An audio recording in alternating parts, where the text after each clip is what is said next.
good to have you here this evening. Thank you. You run one of the most successful establishments in Soweto called Disofeng. Who is the man behind Disofeng? My name is Tebogo Phiri, born in Dobsonville, Soweto.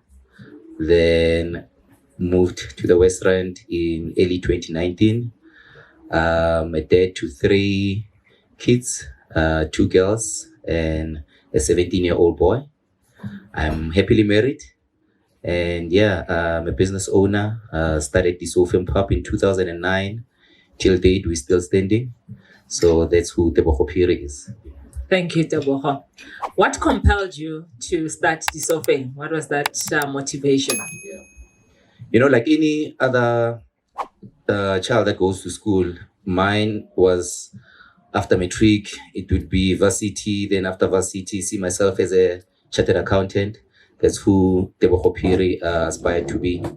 Then after matric, I had to upgrade my a few subjects that I didn't pass very well.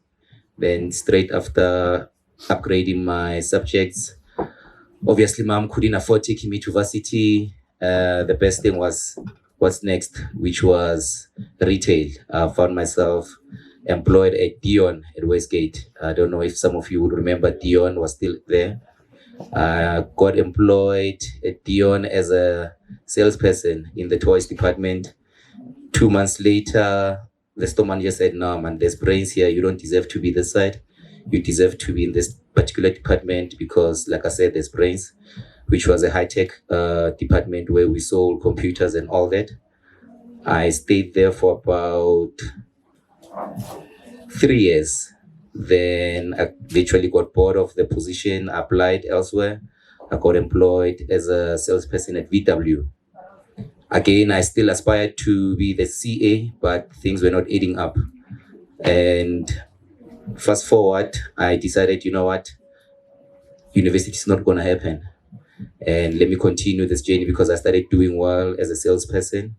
And there was this venue in Dobsonville, residential area within about 2 k's away from home.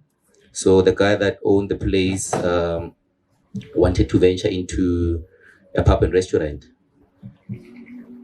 Apparently, I used to be a good guy organizing a few friends to have fun and all that. So we approached the guy and said, "Look, this is who I am. I want to host my birthday party at your outlet. All that I want is the venue. Just make sure the fridges are full and all that, and we'll pick up the place." We did that. The event was a success. And 2 weeks after the event, the guy approached me saying, "Can we go into business?" I said, No. This is not my type of business. I'm okay where I am. I'm making good bucks as a salesperson. The guy pursued, said, "Debs, come. You did wonders, guy, your birthday event. Let's talk." And yeah, I said, "You know what? Let me give it a try." And long story short, I found myself in entertainment. It was not what I signed up for, but the brains in me to master everything that I did. As much as I was a salesperson and I would organize things very well. So we went into business and we started Disoufeng in 2009. And like I said, we still standing. I lasted with him for about a year. And I decided to buy him out because we were not destined for the same future. So I bought him out a year later.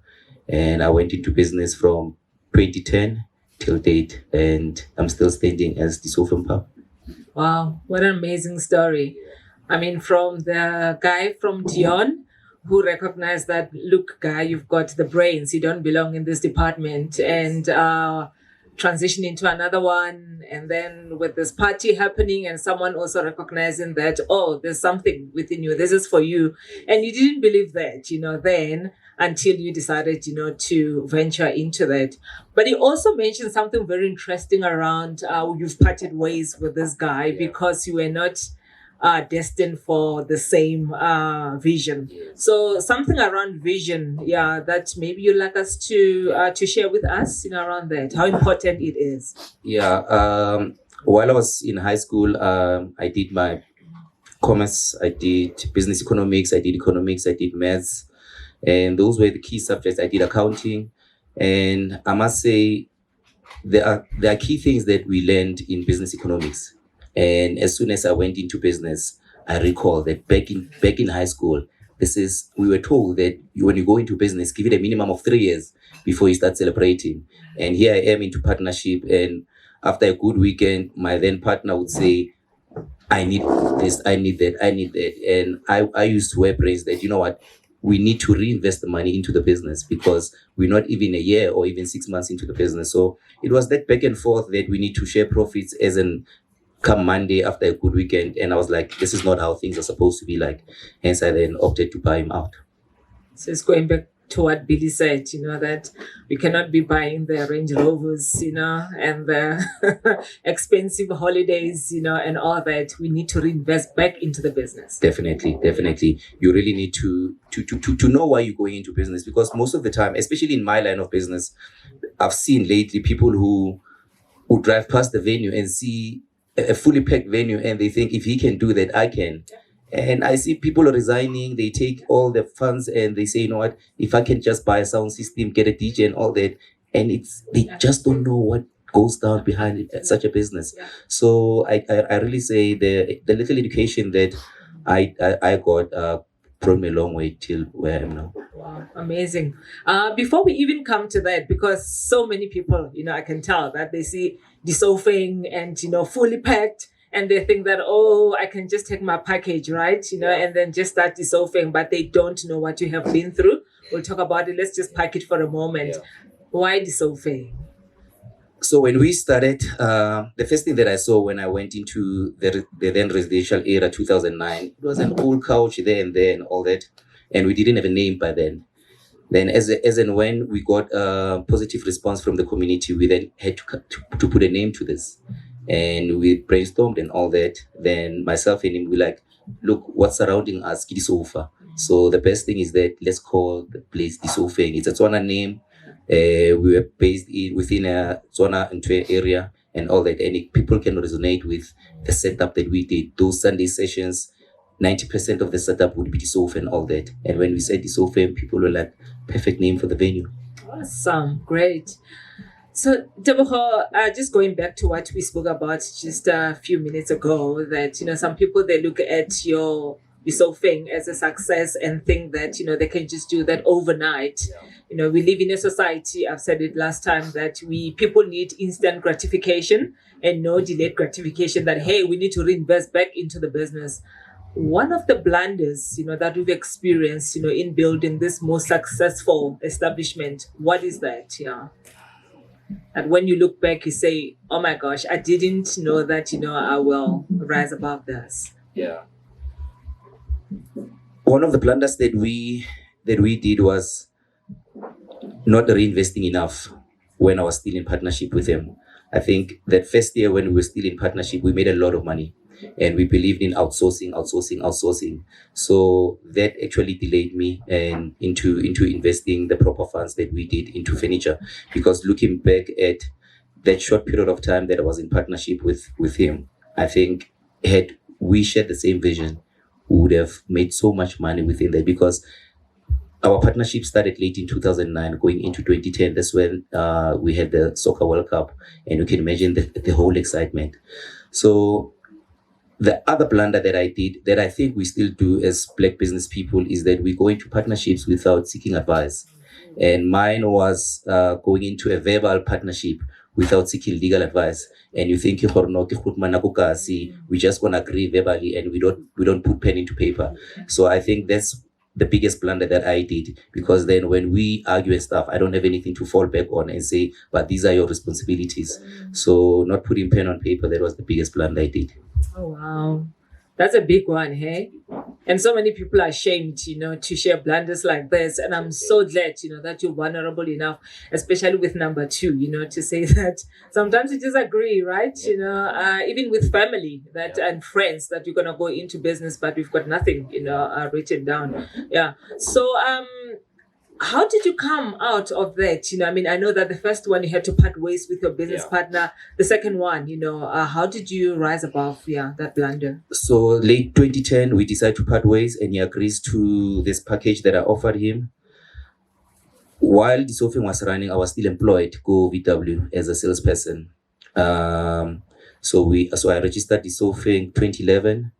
Then 2013, late 2013, early 2014, I got promoted to become a sales manager at VW in Rooiport. Then I did well, but then it was strenuous. I think one of the speakers mentioned when you elevate into corporate, it becomes so strenuous, it becomes too lonely. Then I decided, you know what, I've given Disoufeng about 4 years running and I'm still pushing successfully go VW. I think it's time for me to part ways with VW while I'm still at the top. Lasted a year as a sales manager. Then 2015, I resigned. I then focused on Disoufeng, but it was still challenging between 2011 and 2015, excelling for VW and still running Disoufeng. It was quite challenging. The biggest thing I think I did for myself was, and I think one of the speakers said it as well, before you actually resign, don't just resign or start something new. Give it a trial while take advantage of all the resources that you have for corporate.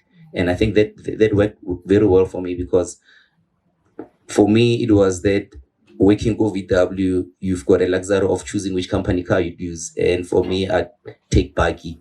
And everyone will be surprised, but then you're doing so well. Why would I Buggy? But then weekend, this is the same Buggy, Ango Macro, Elo Stock, and all that. And that's a good story that I would tell. And my then manager said, but what is it that you want to take a panel van? And you've sold so many cars. Because as a sales, when you sell about 12 cars, you're expected to drive Buddhist Rock and all that. But for me, it was panel van. When I see a panel van, I go, so wow, the case and all that. So yeah, I think I think that first speaker that spoke very well, and that's something that I would say, before we actually give up on our your 9 to 5, focus on that one thing that you want to do. Don't just resign before starting the thing. Give it a try. Strain yourself up until you see, you know what, I think it's comfortable to jump ship. Wow. Words of wisdom, hey? And what I'm hearing as well, going back to vision and also strategy, and that when you know what your vision is, and then that strategy, when other people choose to take this other cars, when you know that this car is one that is going to serve me, right? Because we can kilo stock and all those things, and people don't really understand. And I also hear you talking about sacrifice, that the importance of sacrifice, which comes to that delayed gratification, as well. What is it that brings you joy before we go to some of the lessons learned, and we wrap it up? What brings you joy with Disoufeng? Yeah. When I look at the empire that we built now, I had to say no to easy money. The line of business that I'm in is associated with dirty money. I declined a lot of offers. I declined of people who said, here's $1 million, here's $2 million, let me invest and stuff. And I said, you know what? If you want to go into business with me, let's start something else. I've sweated all these years. I risked my job for VW, and all that. And you're not going to come back $2 million and say you want an easy way out. So the joy is that there were no funders. Disoufeng was strictly funded from a salary I go VW. So that brings me joy. You know what? There is no government tender or no funding. This is just pure sweat. Wow. Yeah, that's a round of applause. And again, values, people running the kind of business that you're in, they tend to think that, they don't really have the core values, like integrity, saying, or sometimes, you will decline, people trying to invest, get money and stuff like that. So kudos to that. Yeah. So I know, Vina and his hoodie, it's time now to wrap it up. What are the 3 things that you like to share with others, who would like to, pursue, this journey of entrepreneurship? Because it's not for the faint-hearted. That's true. I used to have a lady friend back then when I started. She was very sharp, well-educated lady. It's a pity I don't know where she is. She used to say, where you going now, you must know it's lonely up there. It gets so lonely because when your peers are out there doing whatever, you need to be strategizing, you need to be on your own. The wife does not have to know you own a minus, because when she panics, home panics. So there are decisions that you need to keep to yourself. So the first thing I'd say, it gets lonely out there when you are an when we're an entrepreneur, and it's normal. It has to get lonely, because if it's rosy, you're just not gonna make it. Second thing, I say partnership is not for everyone.